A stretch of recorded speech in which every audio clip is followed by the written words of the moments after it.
Hello everybody, Tiger Bailey here, and today on the Blazor Blahmon food review, we have a special guest food reviewer, our good friend B.A. Crackupus.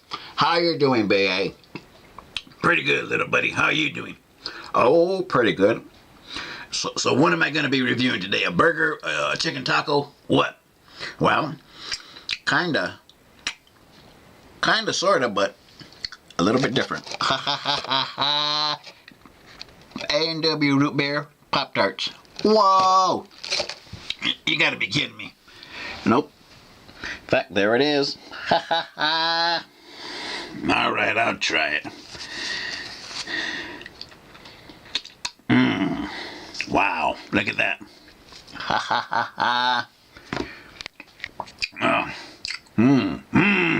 Is that a good or a bad Ha ha!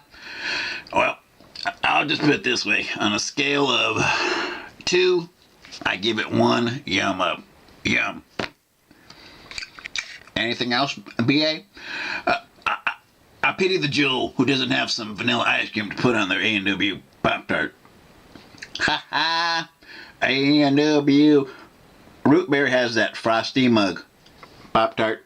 Ha ha ha ha!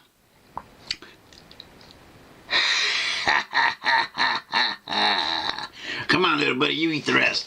No, get away from me. Whoa!